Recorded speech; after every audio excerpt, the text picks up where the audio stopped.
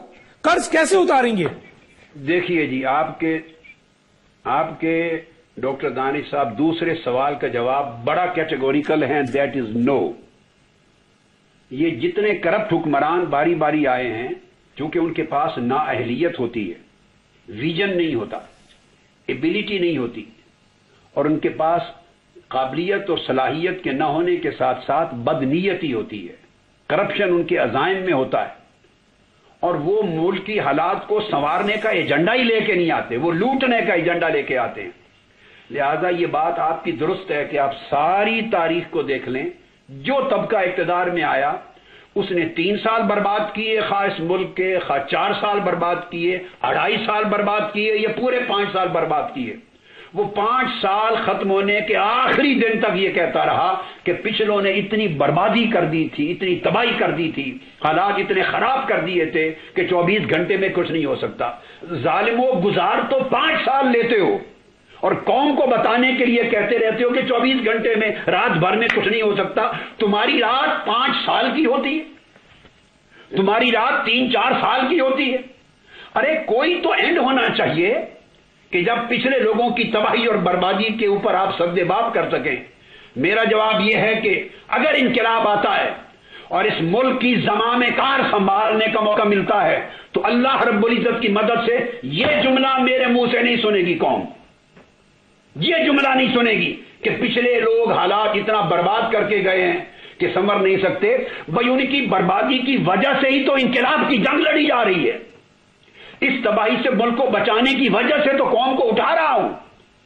اگر قوم اٹھ جائے، انقلاب آ جائے اور کامل قوت اور طاقت عوام کے ہاتھ میں ہو، رکاوٹ نہ رہے، تو پھر بھی اگر یہ کہا جائے کہ پچھلے لوگ اتنی بربادی کر کے گئے ہیں کہ وقت لگے گا، بات نہیں ہے، وقت تھوڑا لگتا ہے، مگر یہ جملہ بولنا اپنے جرائم پہ پردہ ڈالنے کے مترادف ہے. ہم یہ نہیں کہیں گے، ہم انشاءاللہ تعالی سنواریں گے. اس ملک کی زمین سونا اگلتی ہے، اس ملک کی زمین میں تیل ہے، اس ملک کی زمین کے اندر ذرائع اور وسائل اور خزانے ہیں، اس ملک کے لوگوں کے اندر ٹیلنٹ ہے، اس ملک کی افرادی قوت کے اندر پیسہ ہے، اس ملک میں قابلیت ہے، ذہانت ہے. فقط فقدان 2 چیزوں کا ہے کہ لائق لوگ اقتدار پہ نہیں آتے اور امانت دار نہیں آتے، نالائق آتے ہیں اور کرپٹ اور بے ایمان لوگ آتے ہیں، وہ کچھ کر نہیں سکتے. ورنہ پاکستان کے اندر اتنی صلاحیت ہے کہ وہ اس وقت بھی ایشیا کے ترقی یافتہ کنٹریز میں شامل ہو کر لیڈنگ رول امت مسلمہ میں پلے کر سکتا ہے. فوری اقدام کیا کریں گے ڈاکٹر صاحب؟ فوری اقدام کیا کریں گے؟ میری پالیسی انشاءاللہ میری پالیسی قرضوں پر انحصار نہیں ہوگا. اپنے قدموں پر ملک اور قوم کو انشاءاللہ تعالی کھڑا کروں گا، اپنے قدموں پر کھڑا کروں گا. قرضوں پر انحصار کرنے والی معیشت کا خاتمہ کر دیں گے. کچھ پالیسیز ایسی انقلابی ہیں، وہ میں بہت قبل از وقت کہنا نہیں چاہتا، مگر میرے مائنڈ میں سب کچھ کلیئر ہے. ایک ٹیم تشکیل دیں گے تو وقت آنے پر انشاءاللہ پوری پالیسیز بتا دیں گے، چپ کر کے نہیں بیٹھیں گے. 7 دن کے اندر اندر پوری پالیسیز اور روڈ میپ پوری قوم کو بتا دیا جائے گا انشاءاللہ، اور قوم ساتھ لے کے چلیں گے. ایسا نہیں ہوگا کہ آپ لوگوں کا کالا دھن سفید کرنے کے لیے 2.5 کروڑ روپے کا اعلان کریں کہ جو کوئی 2.5 کروڑ روپے لائے اس ملک میں انویسٹ کرے، اس سے سورس آف انکم نہیں پوچھا جائے گا، اس کا کالا دھن سفید ہوگا، اور 24 گھنٹے کے اندر اندر اپنا کالا دھن، اقتدار پہ بیٹھے ہوئے لوگ، ان کا پوری دنیا میں پھیلا ہوا کالا دھن، لوٹ مار کی دولت اور پارلیمنٹیرینز کی لوٹ مار کی دولت، اسے اس کالے دھن کو سفید کرنے کے لیے آپ لمٹ 2.5 کروڑ کی ختم کر کے 24 گھنٹے کے اندر ان لمیٹڈ کر دیں، اور 50 ارب روپے تک خرچ کرنے والے سے بھی پوچھنا بند کر دیا جائے. یہ حکومت ٹیکس ایویڈرز کی، ٹیکس چوروں کی حکومت ہے، قرض خوروں کی حکومت ہے. یہ پھر ان لوگوں کی پارلیمنٹ ہے جس کے اوپر کیٹیگوریکل ورڈکٹ آیا تھا اس وقت اکاؤنٹیبلٹی بیورو کی طرف سے کہ 75% ممبران پارلیمنٹ ٹیکس چور ہیں. جب 75% ممبران پارلیمنٹ ٹیکس دینا ہی نہیں چاہتے تو ایسے لوگ جب اقتدار میں آئیں گے تو یہ پالیسیاں کیوں نہیں بنیں گی؟ اب ڈاکٹر دانی صاحب میں ایک سوال کرتا ہوں اور آپ کی وساطت سے قوم کو بتانا چاہتا ہوں. میں نے پوائنٹ آؤٹ کیا پیچھے ایک پروگرام میں کہ 2.5 کروڑ کی لمٹ کو ختم کر کے صرف 24 گھنٹے کے اندر اندر یو ٹرن لیا ہے اور 50 ارب کی لمٹ بنا دی، بلکہ ان لمیٹڈ بنا دیا ہے. جو 50 ارب سمیت جتنا سرمایہ جہاں سے لائے کچھ نہیں پوچھا جائے گا. اس کا مطلب کیا ہے مجھے آپ بتائیے؟ پارلیمنٹ جو الیکٹ ہو کے آئی ہے کیا اس پارلیمنٹ کے فلور پہ یہ پالیسی ڈسکس نہیں ہونی چاہیے تھی؟ یہ مردوں کی پارلیمنٹ ہے یا کرپٹ لوگوں کی پارلیمنٹ ہے؟ دو میں سے ایک کا جواب دیجیے.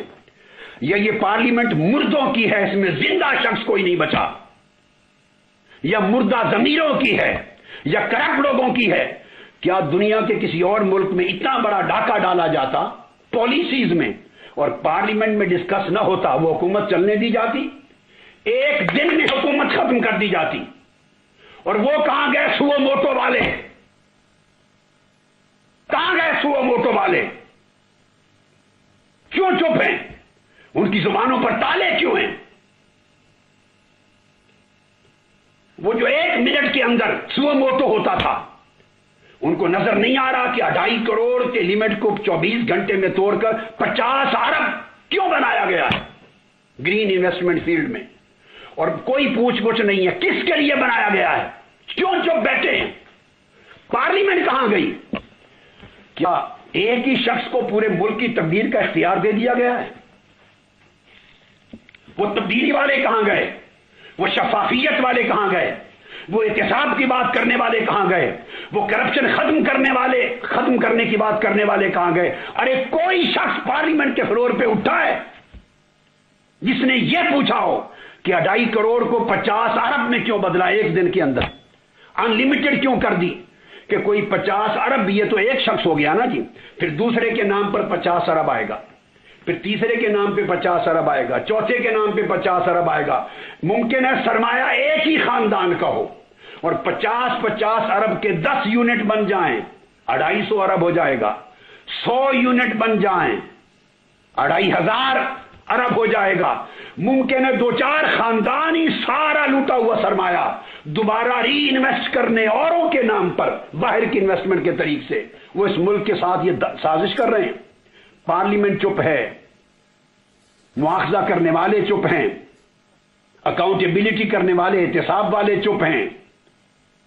سوال یہ پیدا ہوتا ہے کہ کیا ووٹ اس لیے دیے گئے تھے کہ ایک شخص، ایک گھرانہ اور ایک ٹولہ جو چاہے کرتا چلا جائے سیاہ و سفید، اور اس کو مکمل اختیار دے دیا گیا؟ اس سے کوئی پوچھنے والا نہیں رہا سوائے چند ایک ٹی وی اینکرز کے یا ٹاک شوز کے. مجھے بتائیں کتنے ٹی ویز نے شور مچایا اس بات پر؟ چپ چاپ کیوں ہو گئی ہے اس ملک میں؟ سانپ سونگ گیا ہے سب کو یا لگا ہوا ہے منہ کو؟ ضمیر مر گئے. کون جگائے گا اس قوم کو جب ٹی وی والے بتانے کو تیار نہیں؟ یہ تو ٹاک شو میں قیامت مچ جانی چاہیے تھی. صبح شام شور ہوتا، مواخذہ ہوتا کہ صاحب 2.5 کروڑ سے بڑھ کر 50 ارب ایک دن میں یہ چھلانگ کیوں لگائی گئی؟ کس کے پریشر پہ لگی؟ کس مقصد کے لیے گئی؟ اس کے پیچھے نیت کیا ہے؟ عزائم کیا ہے؟ اور پھر یہ باہر سارے فیصلے ہو رہے ہیں. پارلیمنٹ کس مرض کی دوا ہے؟ پارلیمنٹ کے فلور پہ پالیسیز کیوں نہیں ڈسکس ہو رہی؟ نہ پارلیمنٹ پوچھ رہی ہے، ڈاکٹر صاحب میں شور مچا ہے. ڈاکٹر صاحب مجھے بریک کے لیے کہا جا رہا ہے اور میں بریک کے بعد آ کے دوبارہ آپ سے سوال کرتا ہوں. ناظرین پھر وہ شعر پڑھتا ہوا جاؤں گا کہ دنیا میں قتیل اس سا منافق نہیں کوئی، جو ظلم تو سہتا ہے بغاوت نہیں کرتا. ایک چھوٹے سے بریک پھر واپس آتے ہیں.